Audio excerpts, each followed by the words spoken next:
성경에는 서로 어울리지 않는 용어나 말들이 있어요. 우리가 일상에서 쓸 때도 미녀와 야수 잘 어울리지 않죠? 미녀와 야수, 짐승 같은 놈. 거지와 왕자 잘 어울리지 않죠? 말쑥한 거지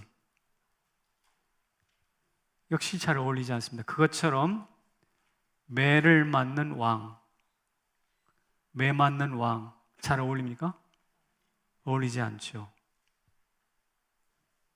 왕이 매를 맞는다, 상상할 수 없는 일 아닙니까? 그런데 그 어울리지 않는 장면이 성경에 나옵니다. 유다 군중들이 외칩니다. 자칭 왕이라고 하는 저 예수를 십자가에 못 박으라, 못 박으라, 못 박으라. 아까 우리 본문에서 봤죠? 하지만 빌라도는 그에게서 아무 죄도 찾지 못했다, 찾지 못했다, 찾지 못했다. 요한복음은 3번이나 나와요. 못 박으라, 못 박으라, 못 박으라. 죄 없는데, 죄 없는데, 죄 없는데. 이게 분노한 군중과 죄 없는 왕 예수님 사이에서 선 빌라도의 고민이에요. 어떻게 해야 할까? 이 분노한 군중과 죄 없는 왕 예수 사이에 해결할 수 있는 방법은 뭘까? 라고 생각하다가 섬광과 같이 머리에 떠오르는 아이디어가 하나 있었어요. 그것이 바로 뭐냐면 이것입니다. 어떻게 해요? 예수를 매질하는 거예요. 피투성이가 되도록 너덜너덜하게 비참하게 매맞은 예수를 보면 이방인 빌라도에게 매맞는 동족 예수 그리스도를 보면 한때는 못 박으라 못 박으라 외쳤을지라도 측은지심이 발동해서 풀어주세요 풀어주세요라고 하지 않을까라는 예상입니다. 이게 빌라도의 예측이었어요. 그래서 마음은 그렇지 않지만 예수 그리스도를 데려다가 매질했다고 채찍으로 때리니라 하고 1절에 명확하게 이야기를 해놓고 있습니다. 그리고 그에게 왕만이 입는 홍포를 입히는 거죠. 그리고 하는 말, 이 사람을 보라 합니다. 그래서 오늘 설교 제목이 이 사람을 보라입니다.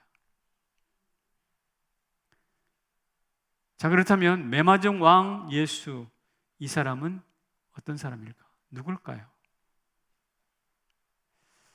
매맞아 비참하게 너덜너덜해진 이 예수, 그러나 그 위에 홍포를 덧입은 매맞은 왕 예수는 여러 형태로 분류할 수 있지만 오늘 요한복음의 근거에서 보면 3가지로 정리를 할 수 있습니다. 그는 무죄하십니다. 무죄하신 예수님이세요. 하나님께서 요단강에서 변화산에서 예수님이 나타나셨을 때 이는 내 사랑하는 아들이요 내 기뻐하는 자라 라는 말씀을 하신 적이 있죠. 세례 요한은 그 예수를 바라보고 보라 세상 저 지고 가는 하나님의 어린 양이로다 라고 말한 바 있죠. 3년 동안 예수님을 따라다녔던 제자 마태는 마태복음에서 이렇게 말합니다. 임마누엘 우리와 함께 하시는 하나님이라고 말합니다. 하나님이라고 말한 그에게 죄가 있겠어요? 있을 수 없죠. 심지어 예수를 판 유다마저도 죽기 직전에 이렇게 후회하며 죽었습니다. 읽습니다. 시작. 무죄한 피를 팔고 죄를 범하였도다. 무슨 죄? 무슨 피? 무죄한 피라고 그랬어요. 무죄한 피를 팔고 내가 죄를 범했구나. 그러니 위로는 하나님으로부터 아래는 세례 요한 심지어 예수를 판 가룟 유다에 이르기까지 예수님은 무죄하시다라고 말했고 오늘 총독 빌라도, 이방인인 총독 빌라도가 그것을 확인합니다. 나는 이 사람에게서 죄를 찾지 못하였노라. 그러므로 오늘 매맞고 너덜너덜해진 이 예수는 무죄한 예수입니다. 그런데 또 다른 모습도 있습니다. 용감하고 당당하신 예수님입니다. 비록 매를 맞고 비참해지고 너덜너덜하게 살점이 떨어져 나가면서 정말 걸레처럼 초라해진 예수지만 용감합니다. 그의 당당함은 누구도 꺾을 수 없어요. 빌라도가 내가 너를 놓아줄 권한도 있고 못 박을 권한도 있다. 너 누군지 말해 라고 말할 때 예수님이 뭐라고 그랬냐? 위에서부터 내려준 권한이 아니면 너는 나를 해할 권한이 없어 라고 일갈하십니다. 얼마나 당당해. 나 좀 살려줘 이런 거 아니죠. 장차 자신을 유대인들에게 팔아버릴 가룟 유다에게 예수님이 이렇게 말씀하십니다. 내 하는 일을 뭐하라? 속히 하라. 속히 해라. 너 마음에 꿈꾸고 있는 일 있잖아. 속히 해라. 죽기를 두려워했다면 그 말씀을 하실 수 없지요. 그의 태도에는 어떤 두려움과 조바심 눈곱만큼도 찾아볼 수가 없어요. 심지어 누가는 예수님의 십자가로 향하여 다가가는 예수님의 태도를 이렇게 설명했습니다. 시작. 예수께서 승천하실 기약이 차감해 예루살렘을 향하여 올라가기로 굳게 결심하시고 예수님은 예루살렘에 올라가면 십자가에 못 박혀 죽고 승천할 때가 올 것이라고 이미 알고 계셨습니다. 그러니까 예수님에게 예루살렘은 죽음의 자리예요. 예루살렘에 가는 것은 무덤으로 향하여 가는 것입니다. 그럼에도 불구하고 올라가기로 굳게 결심하시고 그랬어요. 살살 회피하는 게 아니라 회피 기동이 아니라 정면 승부를 하는 거죠. 정면 승부. 어떠한 동정도 구걸하지 않는 당당함. 이게 매맞는 예수의 모습입니다. 무죄하시죠? 매를 비록 맞을지라도 당당하십니다. 그러면서 세 번째로는 위험이 있으세요. 위험이 있으세요. 성경에 예수님을 찾아온 사람들은 대부분 그분 앞에 엎드렸습니다. 누가복음 8장 41절에 회당장 야이로의 모습을 보겠습니다. 한번 읽어주시겠습니까? 회당장인 야이로라 하는 사람이 와서 예수의 발 아래에 엎드려. 회당장이라고 한다면 지금으로 말하면 대단히 지체가 높은 권위 있는 자리입니다. 그런데 그 야이로가 예수 발 앞에 엎드렸다고 그랬어요. 지체 높은 회당장뿐만 아니라 귀신들도 예수님께 엎드립니다. 다시 읽어볼까요? 더러운 귀신들도 어느 때든지 예수를 보면 그 앞에 엎드려 부르짖어 이르되. 더러운 귀신도 그 앞에 엎드렸습니다. 아기를 품고 예수를 붙잡으러 온 체포조들도 감히 손을 못 댔습니다. 그의 위험 때문에. 요한복음 7장 30절. 예수를 잡고자 하나 손을 대는 자가 없으니. 손대는 자가 있다 없다? 그만큼 권위 있어요. 함부로 범죄할 수 없어요. 심지어 손을 대려 했다가 땅에 자빠져 엎어집니다. 예수께서 내가 그니라 하실 때에 그들이 물러가서 땅에 엎드러지는지라.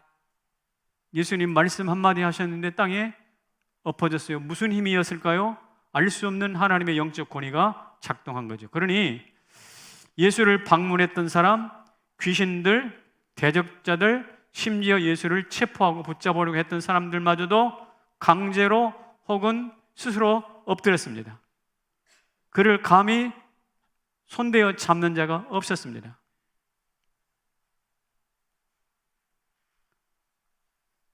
희한하죠? 매도 맞는 분이신데 어떤 한 면에서는 이렇게 누구도 손댈 수 없는 위험이 있어요. 이 성도들에게도 이런 위험이 좀 있었으면 좋겠어요. 어쨌든 빌라도가 오늘 이 사람을 보라라고 했던 예수는 무죄하시고, 그러나 용감무쌍하시고, 그러나 위험이 넘치시는 분이십니다. 그런데 이 무죄하고 용감무쌍하시고 위험이 있으신 말을 하나로 딱 묶으면 뭐가 될까요? 이게 됩니다. 예수는 왕이시다. 무죄한 왕이시고요, 당당한 왕이시고요, 위엄이 있으신 왕이십니다. 무죄와 위엄과 왕을 당당함을 묶어서 왕이라고 표현합니다. 그래서 빌라도가 예수께 묻는 거예요. 네가 왕이야? 예수 그리스도께서 그래, 내가 왕이다. 예스. 왜 빌라도가 왕이냐고 물으실까요? 말씀드렸잖아요. 그에게는 무죄가 하고요, 죄를 찾으려고 참 못 찾겠다고 그랬잖아요. 어때요? 그는 용감해요. 자기 앞에 총독이니까 자기 앞에 무릎 꿇지 않는 사람이 없는데 예수 그리스도는 오히려 자기를 어떻게 해요? 벌벌벌 떨게 하고 마치 대리석에 내 다리가 딱 붙은 것처럼, 죄인이 벌벌벌 떠는 것처럼 다리가 떨렸다고 빌라도 보고서에서 내가 말씀드렸죠? 안 했나? 지난 주간에 빌라도 보고서, 빌라도가 직접 티베리우스 황제에게 보냈던 서신에 나와 있지 않습니까? 네, 그렇게 위엄 있으시고 용감하신 예수 그리스도이기 때문에 네가 왕이냐고 묻는 거예요. 예수님의 대답이 뭡니까? 예스, 왕이라. 그런데 이 왕에는요, 특징이 있습니다. 왕은요, 자기 백성을 압니다. 이 세상의 왕은 몰라요. 자기 백성 다 몰라요. 그러나 우리의 왕, 하늘의 왕 예수 그리스도는 자기 백성을 압니다. 예를 들어 볼까요? 예를 들어 볼게요. 나다나엘이라는 사람이 있었죠. 나다나엘이 이렇게 예수님께 질문합니다. 같이 읽게요. 시작. 어떻게 나를 아시나이까? 예수께서 대답하여 가라사대 내가 무화과 나무 아래에 있을 때에 보았노라. 나다나엘이 예수님을 빌립이 이제 나다나엘 전도에서 데려왔는데 예수님이 이미 내가 너를 안다 그랬다는 거예요. 어떻게 저를 아십니까? 네가 무화과 나무에 있을 때 내가 봤어. 무화과 나무에 있을 때 슬쩍 훔쳐본 것이 아닙니다. 예수님은 보지 않고도 아시는 분이시잖아요. 이 무화과 나무 아래에서 뭐 했을까?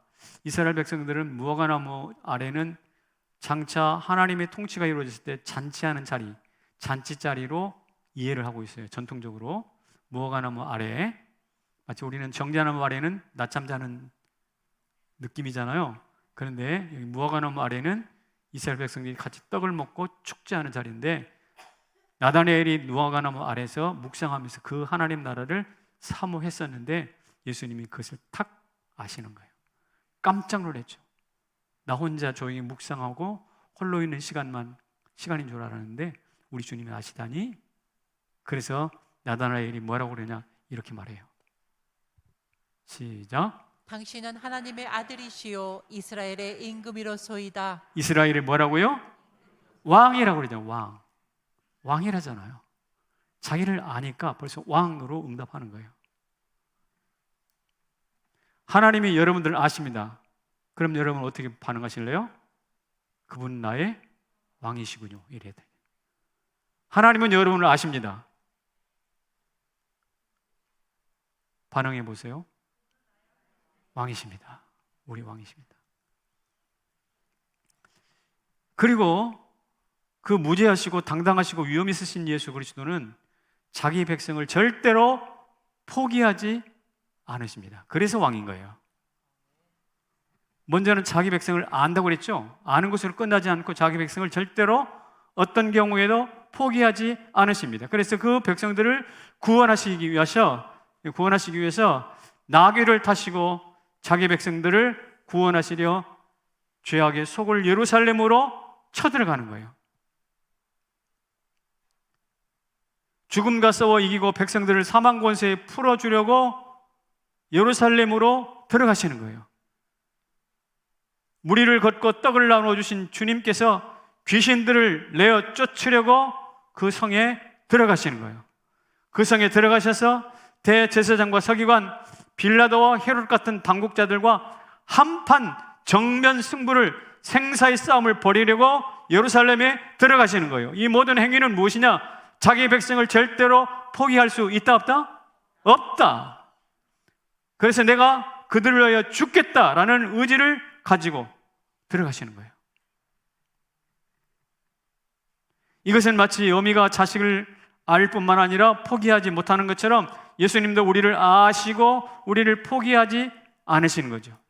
이것을 알았기 때문에 나다나엘이 뭐라고 그랬냐? 당신은 이스라엘의 임금이십니다 라고 말을 했습니다. 여러분들은 이제 무엇라고 그분에게 반응하시겠습니까?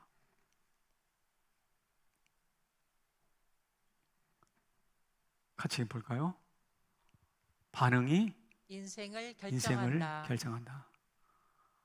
우리는 학위가 인생을 결정한다고 생각하고 돈이나 권력이 인생을 결정한다고 생각하는데 그렇지 않습니다. 매사에 어떤 반응을 하느냐, 그 반응이 쌓여서 내 인생을 결정합니다. 먼저 성경에 잘못된 반응을 보였던 사람을 몇 사람 소개하겠습니다. 예수님께 잘못 반응했어요. 첫째는 도마와 같은 사람입니다. 회의주의의 대명사죠. 예수님의 손과 옆구리에 창자국, 못자국, 손 넣어보지 않으면 나 못 믿겠어. 어떻게 믿으라는 거야? 어떻게 살아났다는 거야? 이렇게 말하는 것이죠. 20년간, 30년간, 아니 평생을 교회를 출입해도 아직도 예수 그리스도에 대해 고개를 갸우뚱거리는 분들이 계시다면 이 사람들은 도마의 후예들이에요. 구레네 사람 시몬은 잠시 억지로 십자가를 졌을 뿐인데 그 잠시 억지로가 그의 가정을 통째로 구원하셨습니다. 그런데도 불구하고 3년 동안 예수님 곁에서 기적을 경험하고 떡을 얻어먹었는데도 불구하고 못 믿겠다, 도마처럼 못 믿겠다? 문제가 아닐 수가 없는 거죠. 사랑하는 성도 여러분, 우리가 평생 예배를 드리고 나서도 내가 뭘 들었지? 내가 믿는 예수가 누구야? 라고 고개를 갸웃거린다면 그처럼 어리석은 게 없어요. 그처럼 비참한 게 없어요. 어제 저녁에 내가 저녁밥으로 뭘 먹었는지는 기억할 필요 없어요. 그러나 내가 30년 동안 평생 동안 믿은 예수는 구체적으로 어떤 분인지를 명확하게 기억하시기를 축복합니다. 그리고 그분에게 명확하게 반응하시기를 축복합니다. 네, 그래야 됩니다. 두 번째로는 바라바입니다. 바라바 예수께 잘못된 반응한 사람이 대표입니다. 그는 감옥에서 백성들이 모여가지고 막 떠드는 데모하는 소리를 들었어요. 못 박으라, 십자가에 못 박으라. 아, 저거 나를 두고 하는 소리겠거니 착 감이 왔어요. 가장 잔인하다니 십자가에 못 박아 죽는다 생각할수록 식은땀이 바싹바싹 나는 거죠. 침이 마르는 것이죠. 그런데 데모 소리가 점점 커지자 간수가 뚜벅뚜벅 자기 방 앞으로 걸어옵니다. 그리고 철커덕 자기가 갇힌 방 문을 여는 거예요. 아, 이제 죽었구나. 이제 갈 대로 가는구나. 그리고 그 간수를 따라 나갔는데 간수가 하는 말이 뭐냐면 You go home. Go home. Go home. 집으로 가. 십자가 형틀이 아니라 집으로 가랍니다. 너 대신 예수가 죽을 거야. 깜짝 놀랐습니다. 아니 이럴 수가. 그는 집을 향하여 가는 길 동안 내내 눈물이 흘렀습니다. 나 대신 죽는 예수는 도대체 누구일까? 나 대신 죽게 될 예수는 도대체 누구일까? 그런데 놀랍게도 성경 어디를 봐도 이 바라바가 다시 예수를 찾았다는 눈꼽만큼의 증거가 없어요. 이렇게 눈물이 울컥거리면서 집으로 돌아갔지만 그 이후에 그것으로 끝나요. 자기 대신 십자가에 죽었던 예수 그리스도에 대해서 일말의 질문도 하지 않고 찾아보지도 않았습니다. 가장 예수 그리스도의 반응을 잘못한 사람 중에 한 사람이 아닐까요? 이런 사람들이 바라봐, 이런 사람들이 우리 교회 안에 한 명도 있었어는 안 되죠. 은혜를 100% 받았는데 100% 발로 차버리는 것이죠. 세 번째가 빌라도입니다. 이 사람 예수를 보라 라고 말을 했지만 막상 자기는 예수를 직면하지 않아요. 예수를 살리려고 노력을 했습니다만 실패했죠. 예수께 관심이 있어서 수많은 질문도 던졌습니다. 진리가 뭐냐? 너의 근본이 뭐냐? 너 어디서 왔냐? 너 누구냐? 네가 왕이냐? 수많은 질문을 던졌지만 마침내 관심은 있으되 믿지는 못하는 거죠. 분노한 군중과 예수님 사이에서 비겁한 중립을 지켰을 뿐입니다. 여러분 생각해 보십시오. 도마나 바나바나 빌라도 모두 다 예수님께 반응하는데 실패한 사람이거든요. 이런 사람들을 제가 일컬어서 이렇게 표현한 적이 있습니다. 같이 읽어볼게요. 시작. 떡집 앞에서 굶어 죽고 샘 곁에서 목말라 죽고 등불 아래 길을 잃은 것. 기억나십니까? 이런 일이 우리 교회는 없기를 진심으로 축복합니다.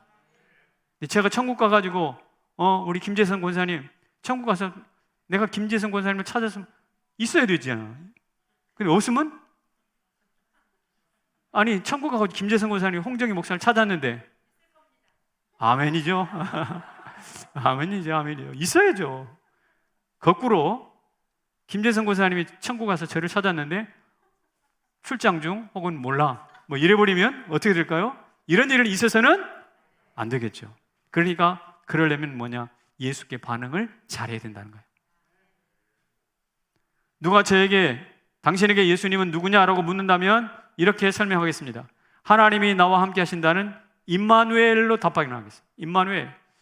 예수님은 나와 지금까지 함께 하셨습니다. 또 하나 에베네셀로 답변하겠습니다. 지금 오늘까지 나를 인도하셨습니다. 당신에게 예수는 누구시오? 에베네셀, 임마누엘. 임마누엘, 에베네셀. 여러분에게도 그렇게 되기를 축복합니다. 돌아보니까요, 제가 연탄가스를 먹고 시험에 낙방했을 때 그때 떠올랐던 생각이 있어요. 제 마음을 결정했던 생각이 있어요. 그건 바로 뭐냐면 시험에 떨어진 비참한 낙방생이라도 교회는 가야 되잖냐. 그래서 비참해도 예수 따라가자. 그때 내가 시험 떨어져가지고 교회를 창피하다고 안 나갔다면 제 인생이 어떻게 됐을까? 여러분 집에서 남편하고 혹은 아내하고 서로 막 신경전 벌이면서 밥 한 끼 먹는 거 안 먹고 이렇게 하는 경우들이 있죠. 그 한 끼만 하세요. 계속하면 어려워집니다. 그렇게 하면 안 돼요. 제가 사랑의 교회에서 사역을 거의 마무리할 쯤에 유학을 꿈꾸고 준비를 했었습니다. 그런데 간호 목사님이 어느 날 저를 불러서 하는 말이 우리 교회 저 안성에다가 100억 넘게 들여서 수영관 지은 거 알지? 자네 거기 내려가면 좋겠는데? 자네 미국 가려고 그랬는데 안성을 가라네. 여러분 미국이 좋아 안성이 좋아? 안성 가래요 저보고. 그때 제가 이런 생각했습니다. 그래 안성으로 가서 손해보는 것 같아도 따라가자. 비참해져도 따라가고 손해보는 것 같아도 예수 따라가자. 할렐루야. 이게 바로 반응하는 거 아니에요? 이게 바로 반응하는 거예요. 그렇게 반응을 계속 했더니 무당 할머니 귀신, 우리 할머니 무당에서 붙었던 귀신이 저렇게 찾아오지 않고 거룩한 성령이 저를 찾아오셨습니다. 할렐루야. 주의 거룩한 영이 임하시고 저를 지금까지 은혜로 인도하여 주셨습니다. 그 시골 같은 저 천막 봉천동 아시죠? 성남하고 비슷했던 봉천동에서 강남으로 저를 이끌어 주셨습니다. 그리고 강남보다 더 좋은 성남으로 이끌어 주셨습니다. 그리고 성남에서 여러분을 만났습니다. 그리고 우리는 더 좋은 천국으로 가게 될 줄로 믿습니다. 이게 무엇이냐? 임마누엘과 에베네셀을 따라서 비참해도 따라가고 손해봐도 따라가는 자들에게 주시는 하나님의 은혜인 것이죠. 이 예수를 만날 수 있기를 바랍니다. 이건 저의 이야기였고 실제로 역사 속에서 예수님께 잘 반응했던 사람들을 소개할게요. 한번 읽어보겠습니다. 에케 호모. 저 말은 라틴어로 이 사람을 보라. 아까 본문에서 빌라도가 했던 말입니다. 이 사람을 보라, 이 사람을 보라. 이 본문을 읽고 그 예수 그리스도의 모습을 그림으로 그린 사람이 있습니다. 이탈리아와 도미니코 페티라는 사람인데 그 사람이 예수를 이렇게 그렸어요.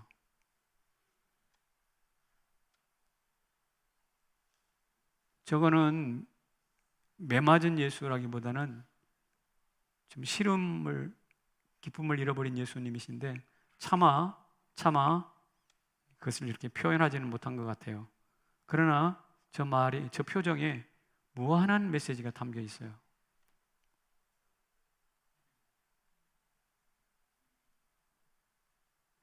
저 그림 밑에 내 너를 위해 목숨을 버렸건만 너는 날 위해 무엇하느냐라고 쓰여 있었다고 합니다.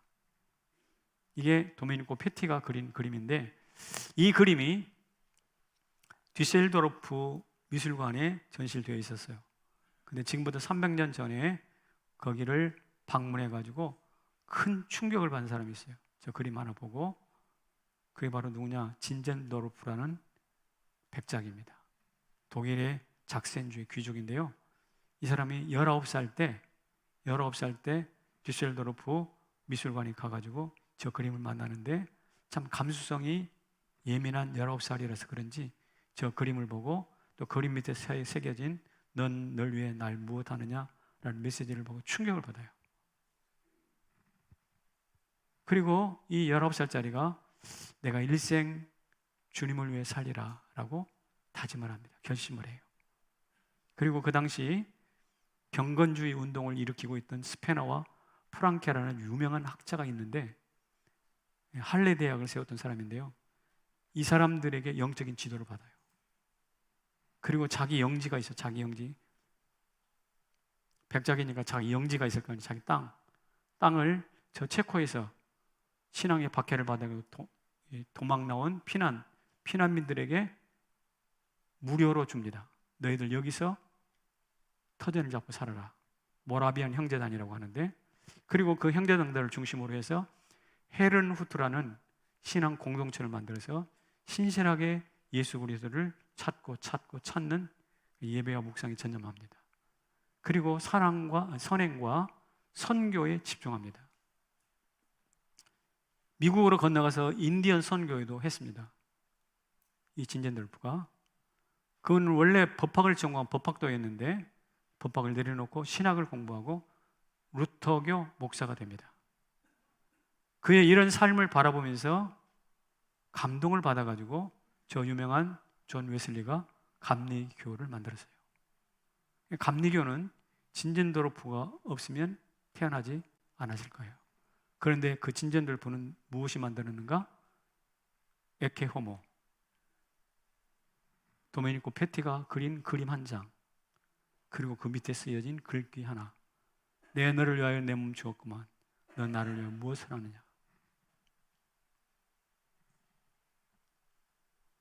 바르게 반응하면 이런 사람이 지금도 나와요.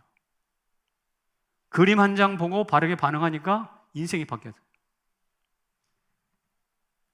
이 그림을 보고 또 감동받은 여인이 하나 있어요. 영국의 여류신 헤버가리라는 사람인데, 이 사람은 아까 내 너를 위하여 목숨을 버렸건만 너는 나를 위해서 무엇하느냐 이렇게 그림 밑에 써 있는데, 그것을 1절로 삼고 그 이후에 2절, 3절, 4절을 덧붙여 찬송가 311장 가사를 완성합니다. 한번 읽어볼게요. 시작. 내 몸을 주었건만 너는 내게 무엇을 주었느냐? 모든 것을 희생했건만 너는 무엇을 버렸느냐? 모든 것을 견뎠건만 너는 무엇을 참았느냐? 희생했건만 넌 무엇을 희생했으며 견뎠건만 너는 무엇을 좀 참아냈느냐. 여러분, 속이 뒤집어질만 한데 속이 상해가지고 좀 뭔가 한바탕 해줘야 될 것 같은데 참은 적 있어요? 화나는 대로 다 퍼부어야 됩니까? 화나는 대로 떠오르는 대로 다 입으로 막 쏟아 부어야 됩니까? 그런 사람은 예수의 예자도 모르는 사람이야. 아직.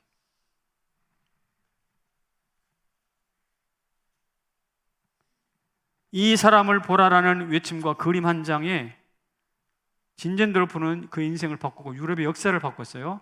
그리고 감리교를 나왔어요.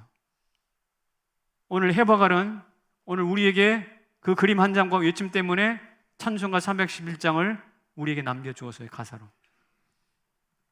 무엇입니까? 다 그림 한 장 예수 그리스도께 반응했기 때문에 나타난 결과예요. 오늘 저와 여러분도 그 예수에게 바르게 반응할 수 있기를 축복합니다.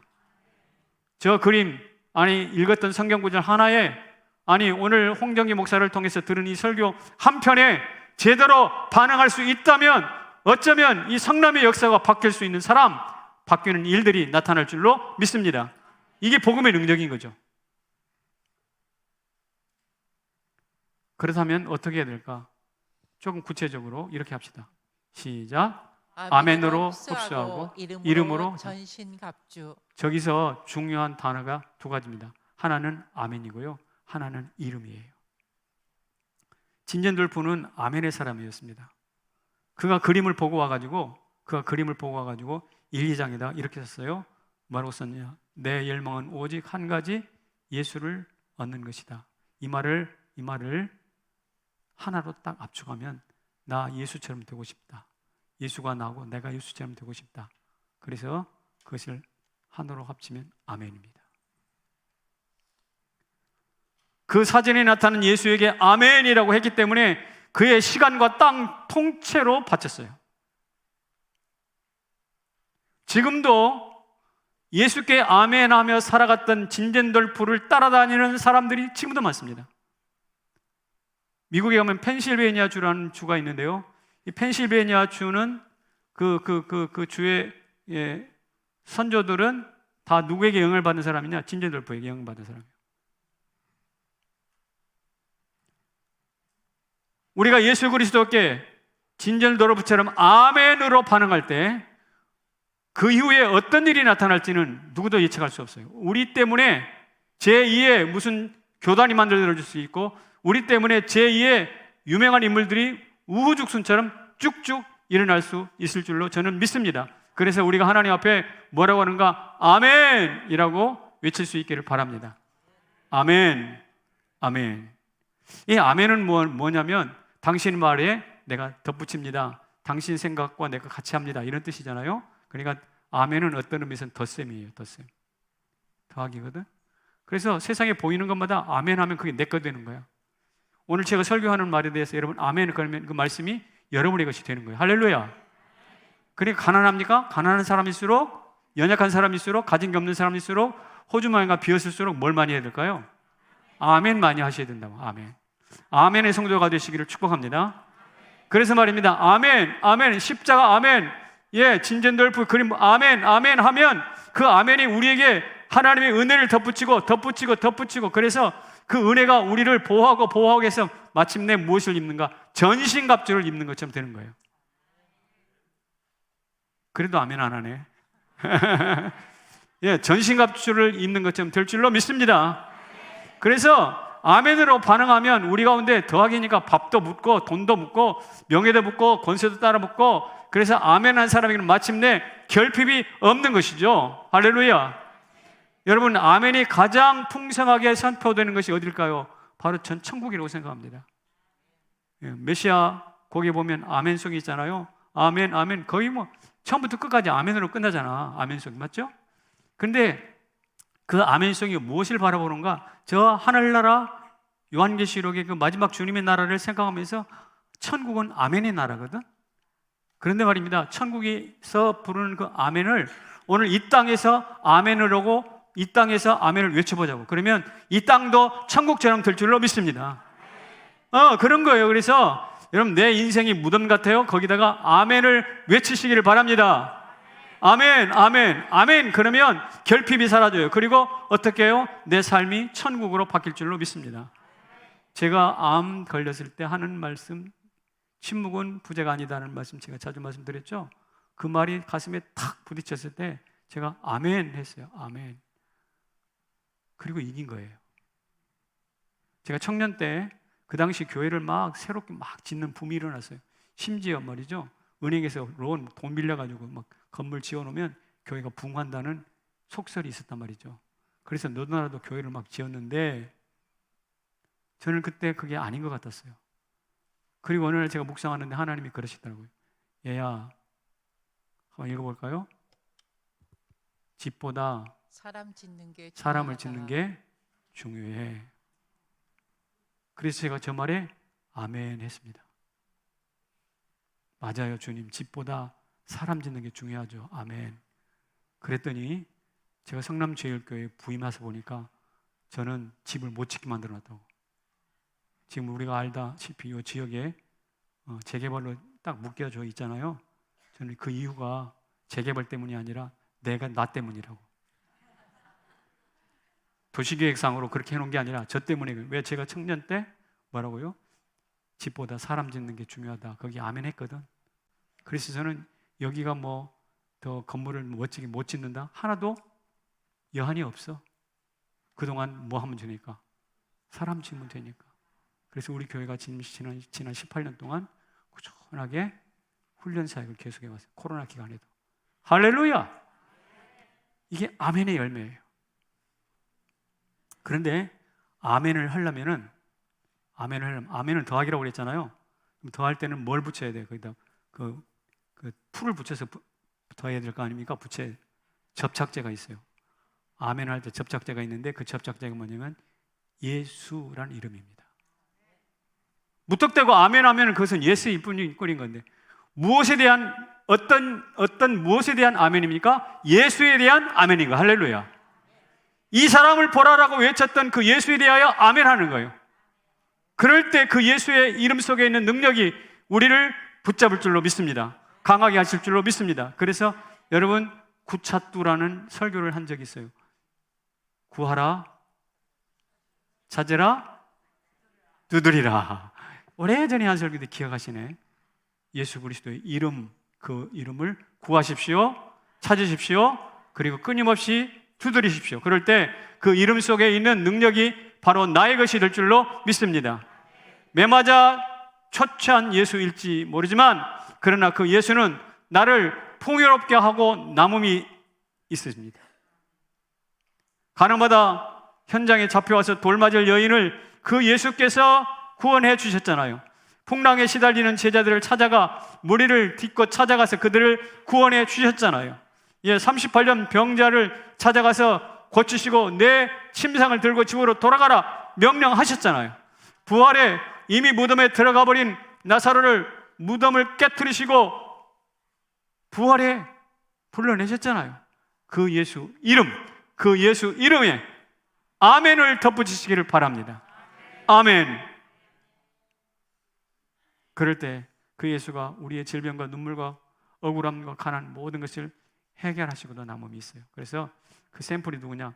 바디메오, 소경 바디메오가 예수님이 지나간다는 소리를 듣고 뭐라고 그랬죠? 다윗의 자손 예수여 나를 불쌍히 여기소.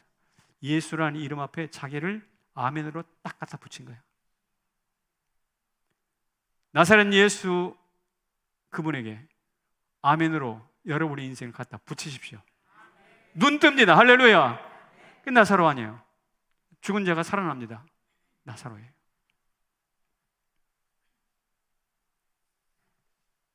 그래서 오늘 어떻게 해요? 이 사람 예수를 보라라는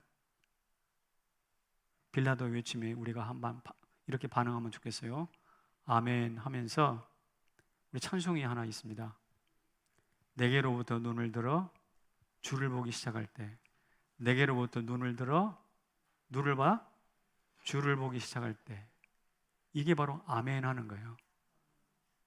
여러분, 입으로 아멘은 진정한 아멘이 아니라 그 아멘은 내게로부터 눈을 들어서 이제 누구? 예수 그리스도를 보는 거예요.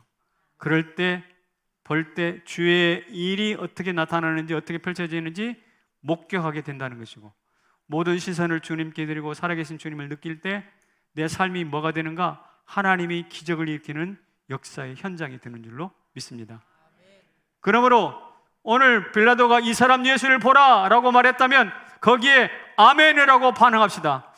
예수 이름으로 반응합시다. 그리고 어떻게 해요? 우리 시선을 들어 그분을 바라봅시다.